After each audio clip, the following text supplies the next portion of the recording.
Bonjour, alors aujourd'hui je vais vous parler du walk-in.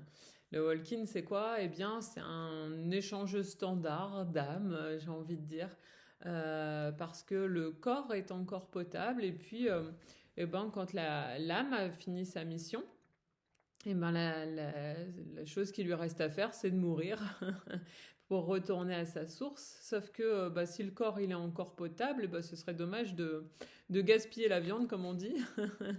Alors du coup, eh ben, il y a une autre âme qui se propose parce qu'elle, elle n'a pas besoin de repasser par tout le cycle de l'enfance, l'adolescence, jusqu'à l'indépendance avant de vivre sa mission. Elle peut arriver directement et vivre ce qu'elle a à vivre. Alors, eh ben, il y a un accord qui est conclu entre ces deux âmes pour bah, se passer le corps finalement, comme on se passe un relais. Alors, comment ça se passe? C'est déjà conclu, en fait, c'est un accord qui est déjà conclu avant l'incarnation, avant la création du corps, bien souvent. Il y a un marché qui est fait entre ces deux âmes ou entre toutes les âmes qui vont se suivre, parce qu'il n'y en a pas forcément qu'un seul échange, il peut y en avoir plusieurs au cours d'une incarnation. L'âme, elle va être un peu comme en CDD, c'est-à-dire qu'elle elle a une expérience à vivre, on va dire l'indépendance parentale, par exemple, eh bien, elle va naître dans une famille où elle va être peut-être un peu étouffée, où elle va devoir rendre des comptes, ou voilà, patati patata, elle va vivre sa vie de l'enfance à l'adolescence, et puis à un moment donné, elle va voler de ses propres ailes jusqu'à ce qu'elle comprenne qu'elle peut s'en sortir par elle-même, qu'elle peut sortir de ce conditionnement familial. Et puis là, bah, du coup, elle a compris ce qu'elle avait à comprendre et elle peut partir et être échangée avec l'âme avec qui elle avait conclu un contrat.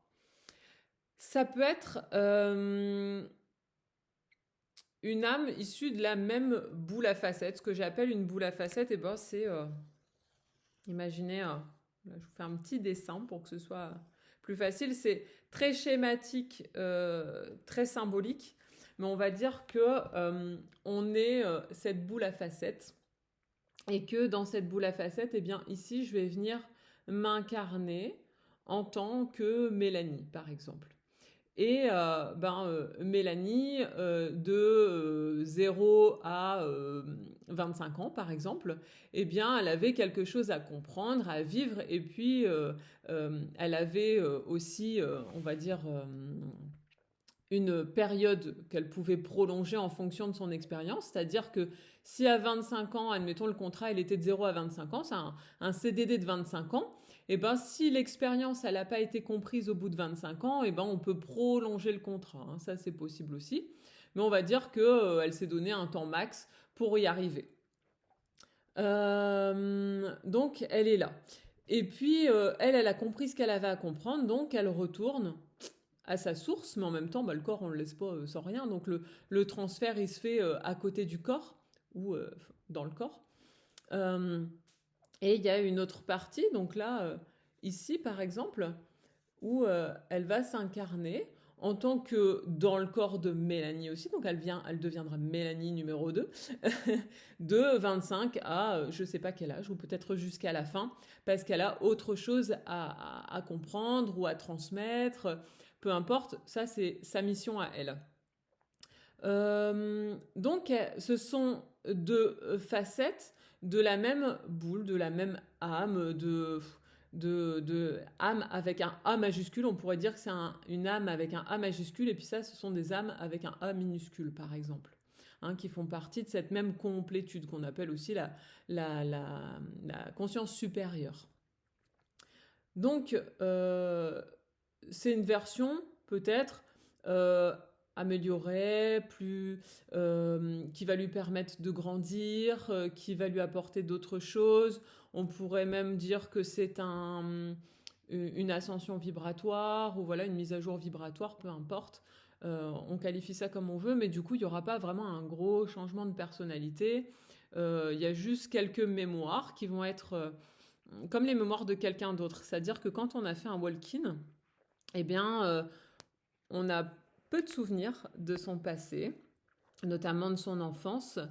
Euh, et c'est simplement quand les personnes qu'on a connues étant enfants vont nous remémorer un souvenir, que là, on va observer le souvenir comme un film, en fait, comme si on regardait le film de quelqu'un d'autre. Mais oui, effectivement, je vois bien que c'est mon corps et que je le vois de l'intérieur, comme si c'était moi, simplement parce que là, ça vient appeler la mémoire du corps.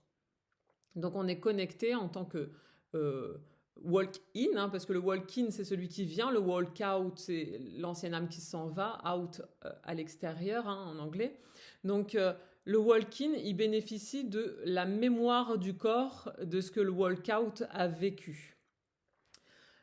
Ici, pas gros changement de personnalité parce que finalement, on reste un petit peu toujours qui on est. On a un fond d'âme, donc on a toujours une nature profonde finalement qui viennent nous insuffler pour continuer l'expérience. Maintenant, on n'est pas obligé d'aller toujours se réincarner par soi-même. Pour faire simple, on peut aussi aller s'incarner dans une autre boule à facettes. Donc là, par exemple, le walkout, bah, c'est Mélanie de 0 à 25 ans. C'est l'exemple qu'on avait pris. Et puis ici, dans une autre boule à facettes, eh bien, il y a le walk-in qui va arriver d'ici. Donc, comme c'est pas la même conscience supérieure, eh bien, effectivement, il pourrait y avoir un changement de personnalité. J'aimais les haricots verts avant, maintenant je peux plus manger ça, ça me dégoûte, je peux pas les voir en peinture. J'étais PDG dans une grande multinationale et puis je me retrouve éleveuse de chèvres dans la pampa. Voilà, ce sont des gros changements de personnalité. Euh, comment ça peut se passer? Alors ça peut être totalement inconscient hein, au niveau du corps. Parfois, on sait même pas qu'on a fait un walk-in parce que ça se passe dans notre rêve. Parfois, c'est à l'issue d'un burn-out professionnel. Parfois, c'est après un coma. Parfois, ça peut être à l'issue d'un accident aussi. Et puis, notre entourage va nous dire, mais t'as complètement changé, je te reconnais plus. T'es plus, t'es plus celui ou celle que j'ai épousé. Et donc, du coup, bah, il y a des ménages qui cassent hein, parce que c'est le corps est toujours le même, mais à l'intérieur, c'est plus la même personne. Et puis, ça peut être aussi en conscience. Moi, c'est ce que j'ai vécu, en tout cas, il n'y a pas si longtemps que ça, parce que mon corps se préparait déjà à recevoir une nouvelle énergie. Donc, quand on est en conscience, j'ai toujours l'habitude de dire que c'est plus facile parce qu'on peut faire jouer notre libre arbitre et on peut y mettre nos conditions. Ça paraît tout de suite déjà beaucoup moins désagréable que de le vivre et de ne pas comprendre ce qui nous arrive. Alors oui, ok, le libre arbitre, je sais que c'est quelque chose d'un peu abstrait pour certains parce que, comme on dit, oui, tout est écrit, donc il est où le libre arbitre? Et ben c'est là où ça devient très subtil, c'est que notre libre arbitre, il n'intervient pas sur notre chemin de vie. Mais il existe quand même. Je m'explique. Je devais faire un walk-in. Ça, c'était mon chemin de vie parce que finalement, le walk-out avait compris ce qu'il avait à comprendre. Il devait retourner à sa source et c'est OK. J'ai eu des messages avec mes baguettes pour me prévenir parce que j'étais en formation avec celle que j'appelle ma fille spirituelle quand j'ai appris cette nouvelle que j'allais faire un walk-in un petit peu comme, comme une fulgurance, comme une intuition de tiens, est-ce que j'ai fait un walk-in, machin, tout ça. Ben bientôt, ok, bientôt, quand là, on rentre dans une phase de questionnement. Donc, je savais à peu près quelle période. Hein, c'est toujours le temps, c'est toujours quelque chose d'un peu abstrait aussi hein, pour l'autre plan en fonction de ce qui va se passer. Mais je connaissais déjà la période. Et on m'a fait comprendre que l'âme que j'étais était triste parce que elle aimait profondément la vie, elle aimait cette incarnation. Ça n'avait pas toujours été évident pour elle, en tout cas, parce que j'en parlerai dans une prochaine vidéo, mais quand on a le syndrome du jumeau perdu, c'est pas forcément quelque chose d'évident d'être incarné dans la matière et de kiffer ça. En tout cas, elle avait fini par aimer la vie et donc ça l'embêtait un petit peu de partir. Et donc, je l'ai rassuré. Mon mon walk-in, pardon, du coup, la rassurait aussi. C'est une autre version de moi-même, donc dans ma propre boule à facettes, une version qui peut engranger peut-être plus d'énergie. Ça a causé quelques petites perturbations au niveau de l'ajustement quand ça a été le transfert, on a préparé mon corps à recevoir cette nouvelle énergie. Ce qui fait que quand j'étais en formation, vous allez pouvoir le voir aussi sur la vidéo que j'avais faite quand j'étais en formation hypnose à Strasbourg, où j'essayais de filmer les étudiants et en fait ma bande vidéo faisait comme ça. Ça donne un peu mal au cœur même de la regarder parce que vraiment la bande vidéo arrêtait pas de sauter. Au niveau des appareils électroniques, tout ça, c'était une catastrophe. Donc voilà, c'était une histoire pour mon corps de se mettre à jour avec cette nouvelle vibration. Ça va, vous n'êtes pas traumatisé par Michaeline? Si. Un petto casque. Allez, je suis sûre que vous l'aimez. Oui, on adore. J'avais aussi ma voix qui mutait sur les bandes audio. C'était rigolo.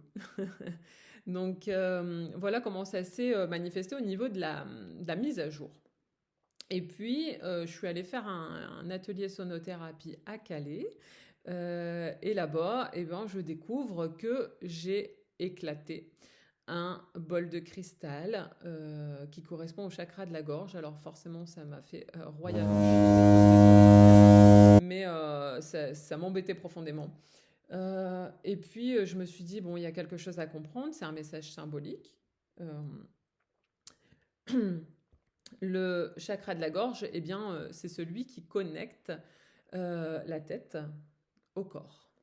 Donc, pourquoi ce bol venu me montrer qu'il y avait une connexion qui était coupée entre la tête et le corps? Parce que le je pense, l'esprit, n'était déjà plus connecté au corps. Donc, il se détachait finalement du corps. C'était un message symbolique que j'ai reçu.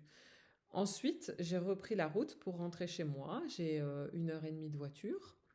Et là, ça a été vraiment destination finale, où j'ai cru que j'allais crever sur la route, où il tombait une grosse averse, où je voyais pas 1 mètre devant moi. Donc je ralentissais, je voyais les gens passer comme des balles. Je me suis dit, ok, c'est un accident. Et j'avais des images comme quoi ça allait se finir en coma. J'ai dit non, pas comme ça, non, pas comme ça. Je suis ok pour le walk-in. J'ai bien compris que ça faisait partie de mon chemin, mais je décide que ça se passera pas comme ça. Et je demande à ce que ça se passe pas comme ça, parce que j'ai des enfants et que j'ai pas envie qu'ils soient traumatisés, qu'ils aillent me voir à l'hôpital intubé, ou qu'ils aient peur pour ma vie, tout simplement, parce que j'ai dit ok, ça fait partie de mon chemin de vie, c'est mon expérience, mais j'ai pas envie que ça se répercute en tout cas de manière traumatique sur mon entourage. Donc j'y ai mis mes conditions, et c'est là où le libre arbitre il rentre en ligne de compte, c'est-à-dire que j'ai une expérience à vivre, ça fait partie de mon chemin de vie, je dois faire un walk-in, ça c'est ok. Je l'ai compris, je l'accepte parce que de toute façon, même si je l'accepte pas, ça changera rien, ça va juste être plus brutal. Donc je l'accepte, mais maintenant, libre arbitre, j'y mets mes conditions. C'est moi qui décide comment ça se passe. Donc je leur ai demandé à ce que ça se passe de manière souple, fluide, délicate, le mieux étant dans mon sommeil. Et c'est ce qui s'est passé. Quand j'étais en formation sur l'île de mémoire, eh bien, ça s'est passé là-bas où j'ai fait mon walk-in tranquillement la nuit. Je me suis pas spécialement sentie différente parce que ça s'est plutôt bien passé.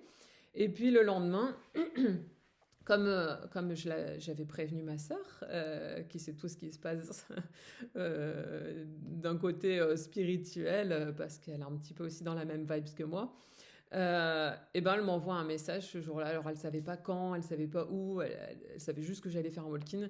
Et ce matin-là, elle m'envoie un message adieu et bienvenue. Et je me suis dit bah non, j'ai rien senti. Du coup j'ai pris mes baguettes et puis je leur ai demandé. Effectivement, c'était fait. Ce walkout est resté dans mon champ d'énergie quelques temps pour vérifier que l'intégration du walk-in se passait bien. J'ai la chance d'être entourée de clairvoyants dans mes formations qui m'ont dit avoir vu une boule d'énergie à côté de moi qui correspondait donc à la couleur de mon aura précédente. Et donc, je savais que mon walkout n'était pas bien loin et vérifier que le travail se passait correctement. L'intégration s'étant bien passée, eh bien, elle a continué son chemin. Et cette semaine, je suis allée faire un nettoyage de maison avec des gros passages, des gros passages d'âme. La maison était bien habitée, dirons-nous. Et pendant ces passages, eh bien, le monsieur qui habitait cette maison avait perdu son jumeau dont il ignorait l'existence à la naissance. Il y a un des jumeaux qui s'est fait évacuer, hein, comme c'est souvent le cas. Et sauf que ça devait pas se passer comme ça parce que normalement, sa sœur jumelle était censée venir dans ce monde, vivre une incarnation, sauf que on m'explique, via les baguettes, hein, via les symboliques, qu'il y avait cette âme déjà présente dans l'utérus de la maman, et qu'au moment où elle essayait de faire ses allers-retours dans ces petites cellules qui seraient bientôt son corps, eh bien, les 7 ont fait la même chose qu'elle. Et en fait, le corps n'a pas supporté la charge énergétique. Et en fait, c'est comme si les petites cellules, elles avaient fait comme une espèce de crise cardiaque qui fait que le corps a été évacué et donc elle n'a pas pu naître. Donc, comme la maman est aujourd'hui décédée, il m'explique qu'il a 7 frères et sœurs et qu'il est le 7e.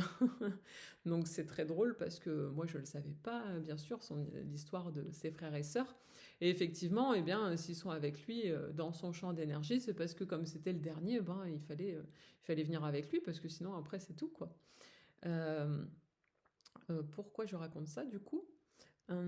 Oui, parce que du coup, ces fœtus, eh ben, ils sont OK, une fois qu'on a conscience de leur présence, ils sont OK pour continuer leur évolution, pour passer dans leur chemin de lumière, pour rejoindre leur juste place, en fin de compte. Et symboliquement, la lumière, le passage, leur dimension, elle est représentée ici symboliquement par la lampe de chevet devant laquelle il y a 3 bougies. Donc elle sert de symbolique pour le passage. Ok, une fois que ces 7 âmes sont bien passées, qu'elles sont bien prises en charge, eh bien j'ai un message symbolique pour moi de la part de mes baguettes. Donc on me dit la lumière, ok. Et on me dirige à présent vers leur caméra de vidéosurveillance. Et puis, là, comme il y a beaucoup de manifestations chez eux, les assiettes qui bougent, les verres qui bougent, la caméra se tourne vers moi. Alors, du coup, je me dis, ok, est-ce que c'est quelqu'un ? Est-ce que c'est une conscience qui souhaite s'exprimer ? Ça me dit non, non. Et puis le monsieur m'explique que c'est une caméra à détecteur de mouvement, donc je me dis d'accord. Donc c'était plutôt la lumière te regarde, puisque la caméra me suivait du regard, donc la lumière te regarde. Et puis ensuite, il y a eu la poutre, donc c'était la force, la lumière te regarde fort. Et puis je suis orientée vers un tapis, comme un tapis un peu en teck, avec des lamelles de bois. Donc ça fait que des lamelles comme ça qui se suivent. Et donc, je pose plusieurs questions pour enfin comprendre qu'on me parle de dimension. Donc, ça tourne autour de moi, hein, ça me sélectionne moi, donc c'est moi dans une autre dimension. Ok. Et enfin bref, petit à petit, je comprends que c'est moi dans une autre dimension de lumière qui prend en charge ces enfants, ces fœtus, pour les emmener à leur juste place. Et là, je me dis, waouh, ok. Parfois, on fait des demandes à l'univers, un peu tordues, et puis elles se réalisent. Moi, qu'est-ce que j'ai demandé ? Parce que j'ai beaucoup de choses ici à mettre en matière, parce que j'ai aussi une vie de famille, et que je suis passionnée par ce que je fais, et que on me demande aussi de faire plein de choses. Et je me suis dit, oh, ce serait tellement bien si je pouvais me cloner, si... pour gagner du temps, je sais que Jérémy me comprendra. Ce serait tellement bien si je pouvais me cloner pour pouvoir réaliser tout ce que j'ai à faire dans une seule journée. Et ben en fait, l'univers m'a écouté. Et c'est cette autre version de moi, ce work-out, avec qui maintenant je travaille, qui prend en charge de l'autre côté ce que j'envoie. Et je trouve ça absolument fantastique parce que j'aurais jamais pensé bosser avec moi-même en fait. Et donc c'est rigolo. Ce que cette expérience m'a apprise, c'est que, ok, l'âme, elle a fini son chemin d'incarnation ici dans ce corps, mais finalement, bah, elle est toujours aussi passionnée, elle est toujours en train de continuer finalement ce qu'elle a à faire, mais d'une autre façon. Et maintenant, on peut co-créer ensemble, et donc c'est ça qui est chouette. Donc voilà, si éventuellement vous avez des expériences de walk-in, walk-out à raconter, ben, n'hésitez pas à les partager en commentaire. C'est toujours chouette de pouvoir partager nos expériences parce que c'est ensemble qu'on grandit et c'est là qu'on voit que c'est infini et voilà, c'est juste chouette et j'adore. Merci la vie, merci l'univers, merci tout le monde. Donc voilà, on a plein de choses à découvrir. Et c'est pas simplement ce à quoi on croit, il y a tellement plus que ça. Voilà.